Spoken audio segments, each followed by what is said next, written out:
जी बेटा, हो गई बात कि जो माइक्रोफिलामेंट्स रहते हैं उनके क्या कुछ फंक्शंस होते हैं ना। अब हम बात करने जा रहे हैं नेक्स्ट पार्ट की, जिसको कि हम बोलते हैं, देखो, इंटरमीडिएट मतलब बिचौला बेचारा। किस किस के बीच में? माइक्रोफिलामेंट और जो हम ट्यूब्यूल्स पढ़ेंगे उनके बीच में जो स्ट्रक्चर्स प्रेजेंट होती हैं उन्हीं को हम बोलते हैं इंटरमीडिएट फिलामेंट। सॉलिड लेकिन अनब्रांच्ड कुछ स्ट्रक्चर्स ऐसी रहती है जो कि माइक्रोफिलामेंट और माइक्रोट्यूब्यूल्स के बीच में प्रेजेंट होती है। और जो ये इंटरमीडिएट फिलामेंट्स है, ये जब उनके बीच में प्रेजेंट होती हैं तो हम इनको अलग अलग नाम से जानते हैं, यानी कि इनकी 4 टाइप है। कीरेटिन फिलामेंट, हमारी स्किन की जो प्रोटीन होती है उसका नाम है कीरेटिन। डेस्मोसोम्स, और जो स्किन की कीरेटिन होती है वहाँ के जो फिलामेंट रहेंगे उनको बोलेंगे कीरेटिन फिलामेंट। न्यूरोफिलामेंट, न्यूरो वर्ड कहाँ से आया? न्यूरॉन से, यानी कि एक्सोन और डेंड्राइड्स को जो स्टेबिलिटी दे रहा है और जो बिचौलिए का काम कर रहा है बेटा, उनको हम क्या बोलते हैं? न्यूरोफिलामेंट। ग्लियल, ये भी हमारे न्यूरॉन सेल्स में हमने पढ़ी थी, जो एस्ट्रोसाइट सेल्स रहती है वहाँ पर प्रेजेंट होते हैं। और इसके अलावा हमारी जो मसल्स में जो फिलामेंट रहते हैं ये वाले, उनका नाम है हिट्रोजिनस फिलामेंट। हिट्रोजिनस फिलामेंट वहाँ पर कई सारे नाम से प्रेजेंट है। साइनामिन के नाम से जानते हैं, विमेंटिन के नाम से जानते हैं, और इसके अलावा डेस्मिन फिलामेंट के नाम से भी जानते हैं। इंटरमीडिएट आपको यूनिसेलुलर यूकैरियोट में नहीं देखने को मिलते। माना गया है कि जो मल्टी सेलुलर यूकैरियोट्स होते हैं वहां से इनका इवोल्यूशन हुआ था बेटा। तो हम बात करेंगे डायरेक्ट इनके फंक्शन की। न्यूक्लियर मैट्रिक्स, वही न्यूक्लियस का जो मैट्रिक्स होता है उसको बनाने में हेल्प करते हैं। जितनी भी बायोमेम्ब्रेन का मतलब चाहे वो प्लाज्मा मेम्ब्रेन की हम बात कर रहे हैं या हम न्यूक्लियर मेम्ब्रेन की बात कर रहे हैं, उनको जो सपोर्ट देने का काम है वो भी कौन करते हैं? Intermediate filament. साइटोप्लाज्म को सपोर्ट करने में।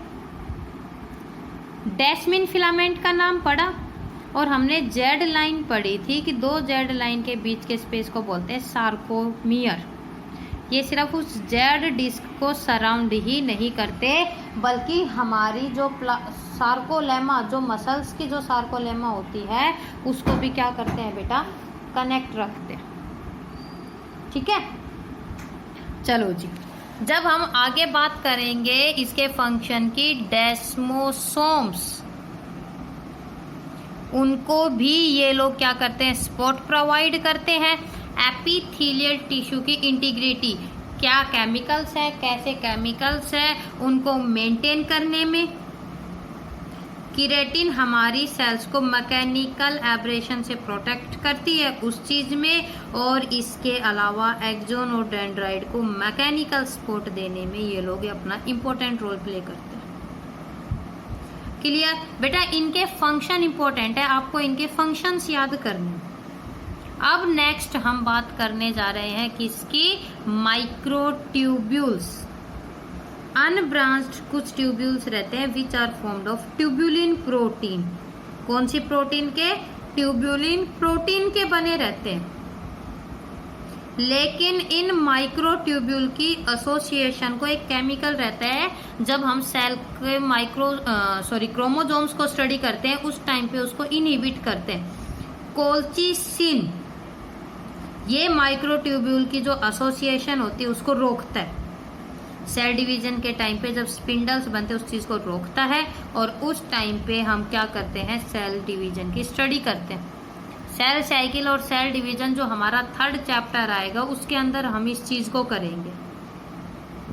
अगर कुछ एक्सेप्शन की बात छोड़े जिसमें स्लिम मोल्ड, अमीबा वगैरह आ जाते हैं, तो हमें यूकैरियोटिक्स हर सेल में क्या देखने को मिलते हैं? माइक्रोट्यूब्यूल्स देखने को मिलते हैं। स्पेशलाइज्ड स्ट्रक्चर है, और स्पेशली आपको मिलेंगे वहां पर अटैच जो कि सेल डिवीजन में रहती है। Centrioles, basal body, cilia, flagella, sensory hairs वगैरह जो रहते हैं। स्पिंडल एपरेटस की जब हम बात करते हैं, नर्व प्रोसेसेस, स्पर्म टेल, ठीक है। फ्लैजिलेट्स का जो एक फ्लैजिला रहता है उसको बोलते हैं एक्जोस्टाइल। वहां हर जगह हमें ये लोग देखने को मिलते हैं बेटा। जब इन माइक्रोट्यूब्यूल की मेन प्रोटीन की बात आती है तो यहाँ की जो दो प्रोटीन्स रहती हैं उनका नाम है अल्फा और बीटा ट्यूब्यूलिन। जैसे आर्म रहती है ना, उस वे में ये लोग क्या करती हैं, अपनी फॉर्मेशन को करती हैं ताकि किसी भी चीज़ की मूवमेंट में या उसको स्ट्रेंथ प्रोवाइड करने में हेल्प करे। क्रॉस ब्रिज बन जाते हैं इनके। तो कहोगे मैम कितना याद करें, कैसे कैसे वर्ड्स ला रहे हो?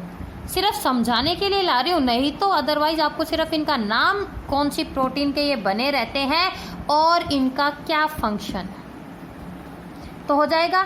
जब स्पिंडल फाइबर्स है, सेंट्रियोल्स है, ये लोग उनको क्या करते हैं, मेनली बनाने में हेल्प करते हैं। They act as cytoskeleton intracellular transport में, माइक्रोफिब्रिल्स की ओरिएंटेशन घूमने में, ठीक है। जो वॉललेस सेल्स या न्यूक्लियस सेल्स होती है उनको एक पर्टिकुलर शेप प्रोवाइड करते हैं, न्यूक्लियस की मूवमेंट में, क्रोमोसोम्स की मूवमेंट में, और सेल डिवीजन के टाइम पे जो सेल प्लेट बनती है, जो कि हम सेल साइकिल और डिवीजन में करेंगे, उन सारी चीज़ों में हेल्प करते हैं ये माइक्रोट्यूब्यूल्स, ठीक है। इसके अलावा हमने पढ़ा था कि प्रोटिस्टा वगैरह जैसे पैरामीशियम में सीलिया थे जो कि उसके फूड को माउथ की तरफ लाते हैं, वहाँ भी तो प्रेजेंट होते हैं ना। डिफ्रेंशिएशन में सीलिया और फ्लैजिला की मूवमेंट में हेल्प करते हैं, सेल की मूवमेंट में हेल्प करते हैं माइक्रोट्यूब्यूल्स। अगर आपने माइक्रोट्यूब्यूल और माइक्रोफिलामेंट का फंक्शन भी कर लिया तो काम चल जाएगा। क्यों? क्योंकि इसमें वो सारी चीज़ें आ जाती हैं जो कि हमें एक्चुअल में लर्न करनी है। क्लियर? अब हम बात करेंगे नेक्स्ट पार्ट की सेल की, जिनका की नाम है सीलिया एंड फ्लैजिला। हम कई जगह पढ़ते हैं कि सेल्स के ऊपर सीलिया प्रेजेंट होते हैं, सेल्स के ऊपर फ्लैजिला प्रेजेंट होते हैं। क्या रहते हैं ये सीलिया और फ्लैजिला, कैसी इनकी अरेंजमेंट होती है, ये सारी चीज़ें आज हम करेंगे। सीलिया एंड फ्लैजिला में हमने आज तक सिर्फ एक डिफरेंस किया था, ये बहुत सारे होते हैं नंबर में, ये कम होते हैं, है ना। यही था कि एक सेल में जहाँ पर आपको बस 1 से 4 फ्लैजिला देखने को मिलते हैं, ये इनका नंबर बहुत सारा होता है। ये लंबे साइज के होते हैं, ये छोटे साइज के होते हैं, इनका नंबर कम है, इनका नंबर ज़्यादा होता है।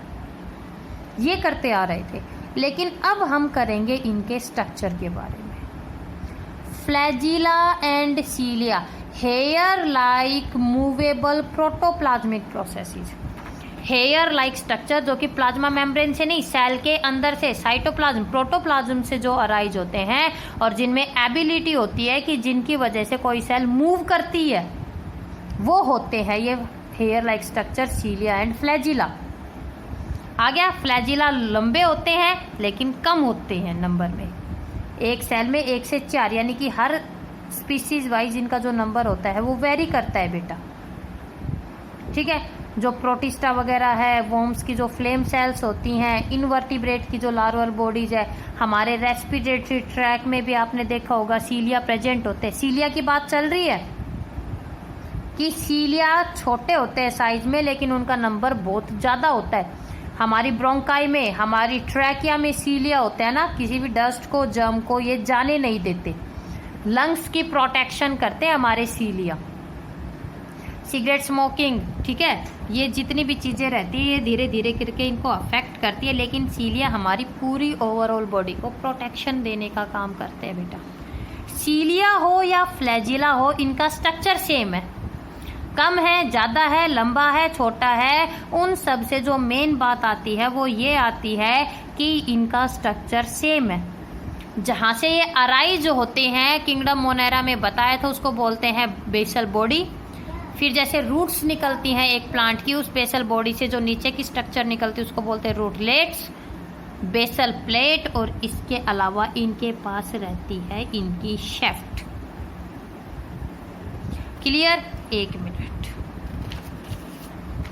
ये है इनका ओवरऑल स्ट्रक्चर। लॉन्गिट्यूडनल सेक्शन जब कट करके देखा तो अब देखो ध्यान से, क्योंकि ये जब टर्म्स हम पढ़ेंगे अगर यहाँ पर ही क्लियर नहीं होंगी तो वहाँ पर समझ में नहीं आएंगी। हमने क्या कहा बेटा, ये देखो ये प्लाज्मा मेम्ब्रेन है और हमने कहा कि ये नीचे से अराइज होते हैं, तो अगर प्रोटोप्लाज्म से अराइज हो रहे हैं तो इनका बेस बनेगा, और जहां से ये निकलते हैं उनको हम क्या नाम देते हैं, इनकी बेसल बॉडी के नाम से जानते हैं। ये देखो बेसल बॉडी के पास जब ये निकलती वो बेसल प्लेट है ना, और ये रही इसकी जैसे रूट जो कि इसको फिक्सेशन का काम करती है, रूटलेट्स। ये रहा बेसल ग्रैन्यूल, ये हब रहता है प्रोटीन का जिसमें फाइबर्स, देखो सब फाइबर ए, सब फाइबर बी, सब फाइबर सी।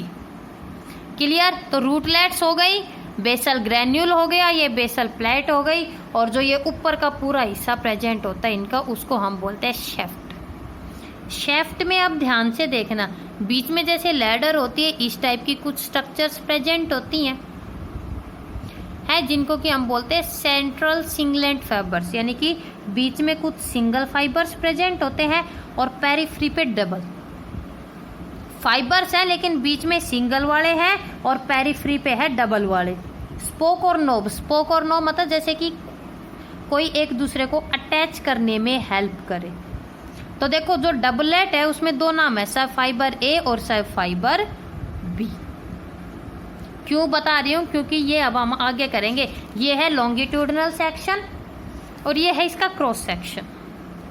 ये देखो बीच में एक है ना, और पेरिफ्री पे दो थे, दो ए बी, लेकिन ये जितने भी हैं बेटा ये एक दूसरे के साथ, ये देखो एक दूसरे के साथ अटैच हो रखे। पेरिफेरल डबलेट फाइब्रस है, बीच में सिंगल होता है। अब समझ में आए कि हम इनको क्यों करने के लग रहे हैं, इनका कौन कौन सा सेक्शन, लॉन्गिट्यूडनल सेक्शन भी, इनका क्रॉस सेक्शन। क्लियर? तो देखो ये अब हम बात करने जा रहे हैं इसके बेसल ग्रैन्यूल की, जहां से ये अराइज होता है सीलिया या फ्लैजिला, उसको बोलते हैं बेसल ग्रैन्यूल या ब्लेफेरोप्लास्ट। बेटा हर टर्म इंपॉर्टेंट है, नीट में आती है। क्या बोलते हैं? ब्लेफेरोप्लास्ट के नाम से जानते हैं। प्लाज्मा मेम्ब्रेन के भी पास अंदर की साइड प्रेजेंट होती है।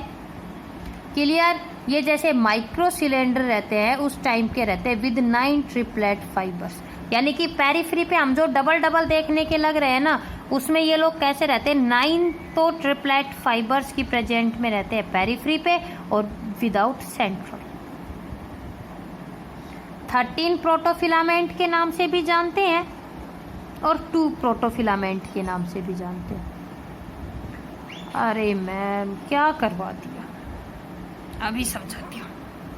ये है इसके 2 टाइप के प्रोटोफिलामेंट्स, याद है कि कैसे होते हैं, ये डबल डबल में प्रेजेंट होते हैं, लेकिन इनको एक्चुअल में जो ये बनाती है इनका नाम है बेटा प्रोटोफिलामेंट। सीलिया फ्लैजिला पढ़ेंगे और इसके अलावा हम पढ़ेंगे सेंट्रियोल का स्ट्रक्चर, और दोनों ही जगह जो ये वाला चीज़ होती है ये अलग होती है। जैसे कि यहाँ पर पेरिफ्री पे भी 2 हैं और बीच में सिंगल है। सेंट्रियोल में कहता है वहाँ पर 2 नहीं है 3 है, ABC, और बीच में कुछ भी नहीं होता। अब समझ में आ गया, ABC और बीच में इसके कुछ भी नहीं होता।